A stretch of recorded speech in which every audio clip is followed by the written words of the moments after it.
What's happening, guys? This is James Blonde with MMOHuts.com with a quick weekly recap for MMO news and announcements of the week ending November 18th, 2013. And the first bit of news this week has to do with the new Galactic Starfighter expansion for Star Wars The Old Republic. This new expansion is so vast that it's essentially a free-to-play standalone MMO PvP title being inserted into a universe of an already free-to-play MMORPG. As you can tell from the preview trailer, it's completely different than the traditional gameplay. As of now, it's got 3 ship types to choose from, cosmetic and gameplay impacting customization options, and crew-based assignment. The new expansion is currently available via the public test servers on the weekends for those who have special access, but will be completely available to everyone the early part of the upcoming year, sometime in February. Meanwhile, keep a lookout for our early access preview video coming soon.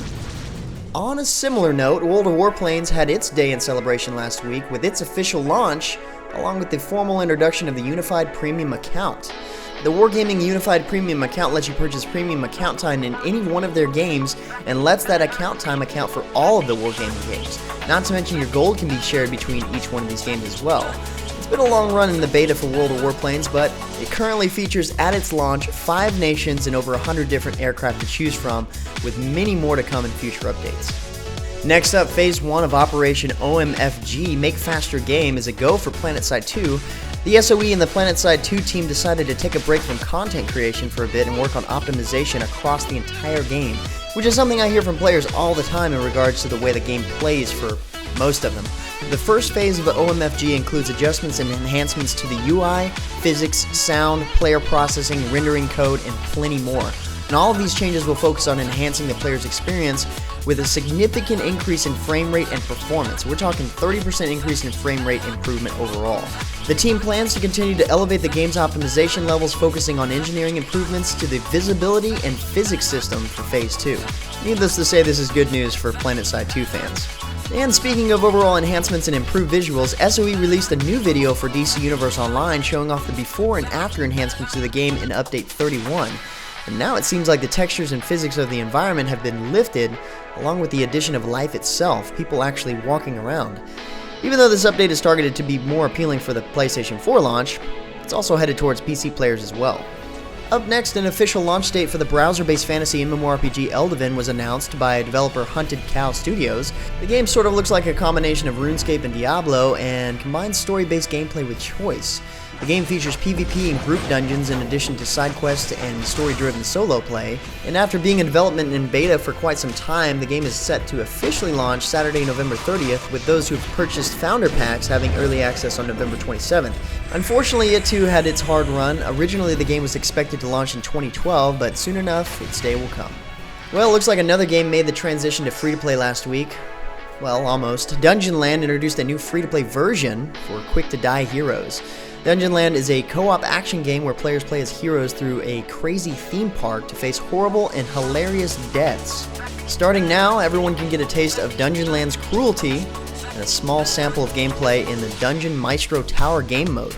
DM Tower is one of 4 additional stages in the game that will be available for purchase via the All Access Pass. If you already have the game, you'll be upgraded to the All Access Pass for free.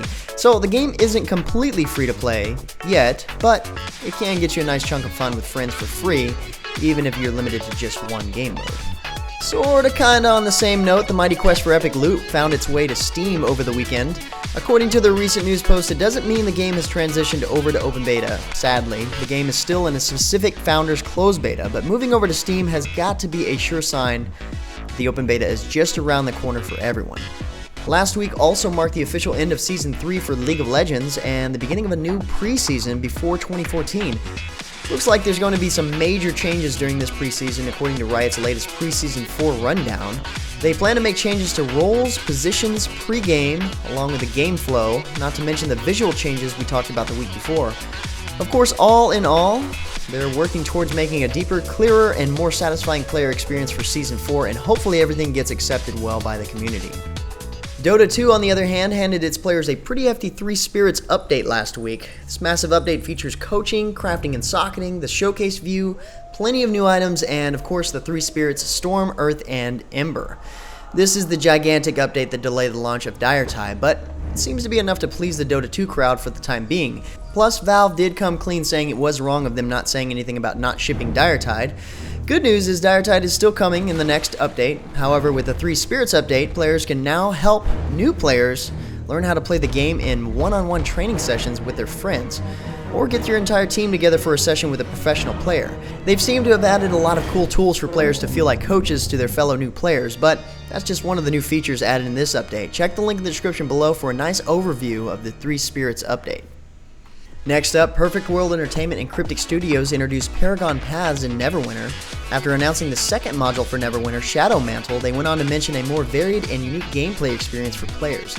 From the upcoming Dread Ring campaign to artifacts to collections, players will have numerous options to progress through the new module, earn a variety of new rewards, and further develop their perfect character. With Paragon Paths, players are able to further fine-tune their playstyle for each of the playable classes with a select set of powers. Their latest video talks about how the Paragon Paths change the skill set for each of the known classes and the way they play in the game. Check the description below for the link to the official video showing off plenty of new ways to approach your favorite class. Also from PWE, news about a new class in a game we haven't heard from in a little while, RaiderZ. Last week, a massive update hit RaiderZ, which included a new Assassin class and plenty of new challenges for veteran players. The Assassin is an agile, silent, and fierce hunter, only striking at the most opportune moments to ensure a killing strike. Seems like a fun class to play, but I was sort of expecting an archer-type class to balance out the amount of melee classes available. Oh well. A new open-area PvP battleground called Cohen March, focused around controlling faction points, has been added in this update, along with the anticipated 3v3 ranked guild matches in Brune's Glory Battle Arena. Plenty more has been added with this update, so check the link in the description below for all the details. Also getting a huge update, Next on America released an extensive new content update for Mabinogi, including a new character with unique and powerful skills, a new hero support system, new character cards, in-game items, and events. Players now have access to the new Druid talent as part of an evolving heroic talent system. Merlin, the first of the Druids, is the basis for the new update, coming with 3 new advanced active skills: Meteor Strike, Spell Walk, and Snapcast. The Merlin update also includes the new dressing room update, showcasing the full overhaul of the beauty shop. Once again, there's plenty more details on this update, so check the link in the description below for more details. Anyway guys, there's tons of news this week, including new games from G-Star, so like always, check below for more information on the topics in this week's recap. Then head over to MMOHuts.com/news for more MMO news and announcements. Feel free to discuss the news in the comments below, or head over to MMOHuts.com/forums. But until next time guys, that's going to be it for me. I'm James Blonde. See you out there, gamers.